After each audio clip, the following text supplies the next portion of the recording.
So yun na nga po today's video, magsiswimming tayo. At ito guys, tamang hintay muna tayo dito sa Gedli.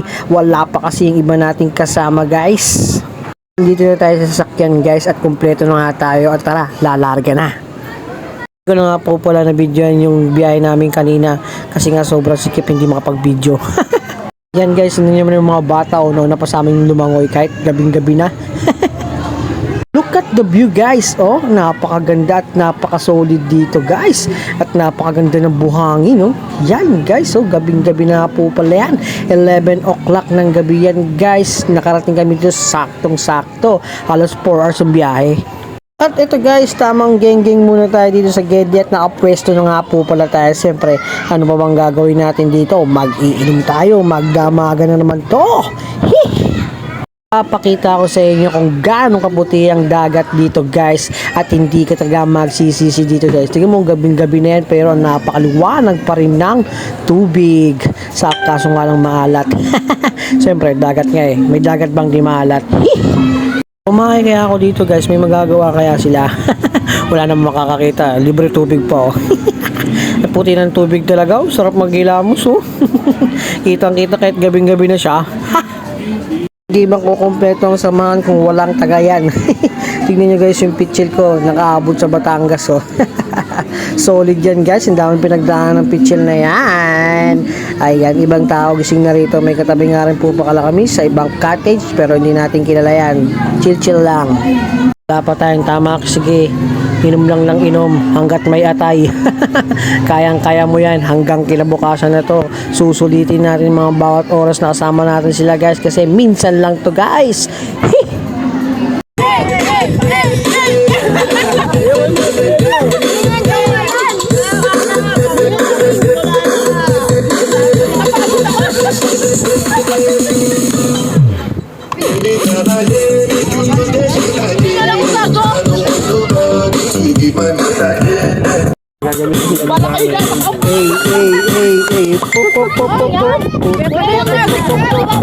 Nahiya ko pagkapanood ko ng buwan.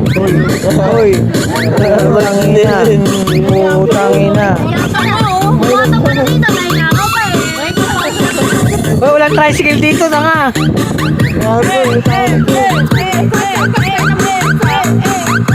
At ito guys, tingin nyo, akala nila picture, video pala. Pumunta nga po pala tayo sa kabilang resort guys kasi tinignan natin. Maganda rin pala doon sa kabila. Ang kaso nga lang, may entrance kasi dito naman sa may resort natin dito sa pinuntahan natin. Sa katabi lang din, wala kasing entrance yun. Doon sa kabila 250. Ang mahal diba? Pero okay lang, sulit naman. Maganda rin naman. At may lubid pang munting pang tumama yung ulo ko doon at sumabit. Tanga.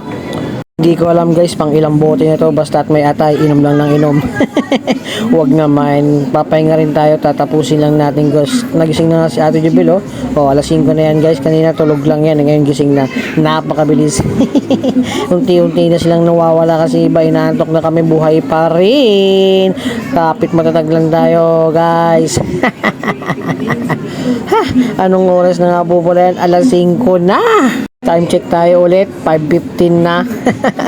Walang tulugan talaga. Sige, hanggang bukas na natin si Ferdinand tulog na. Alak pa morto si Kuya Arces at si Tony at yung anak niya si Joss. Nag-isip pa no, parang tanga lang no.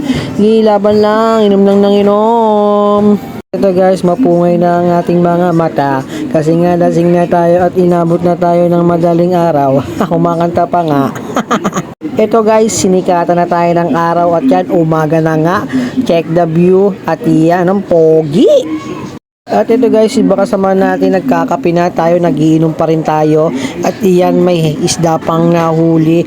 At ito magtutulog ka naman. Ano ba naman yan? Kala mo tayo natulog na. At yan guys, tignan nyo, low tide nga po pala ngayon araw guys. Good morning! Ito na guys, tamang almusal muna tayo dito at yan, gising na silang lahat. Ito, tamang lapangs na tayo. Let's eat. Napakaraming pagkain guys.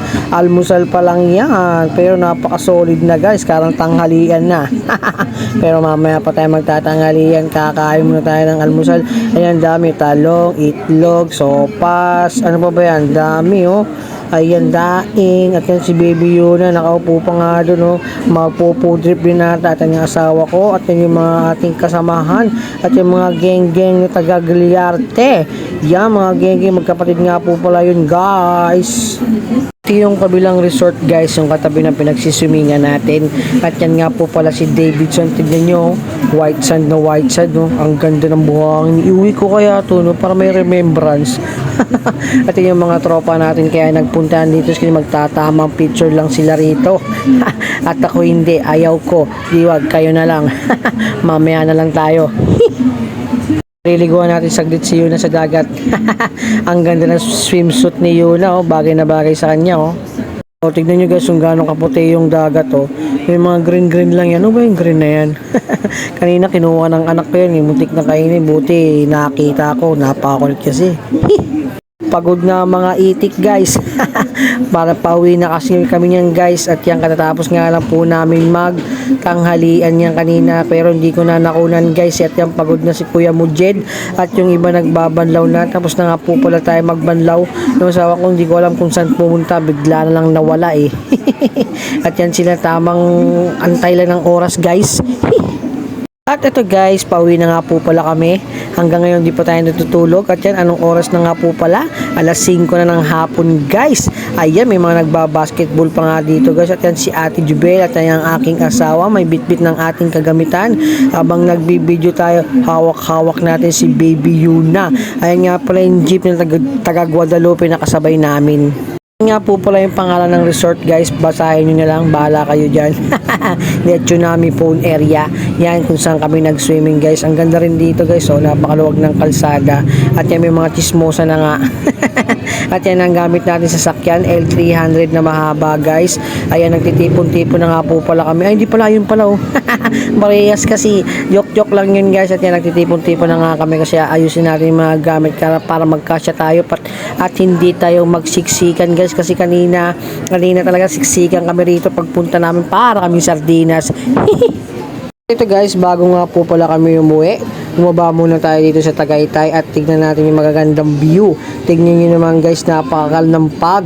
Kasing kapal ng pag, mumukha mo. Joke-joke lang. At yung iba nating kasama nandun sa may side na yan, sa may gilid ng puno na nakikita nyo dyan sila, tamang picture lang sila dyan guys. Yan nga po pala si Boss Ian guys, nagdaratingan ng ating mga kasamahan. At yan hanggang dito na lang po ang ating vlog. Maraming salamat sa inyo. Peace out!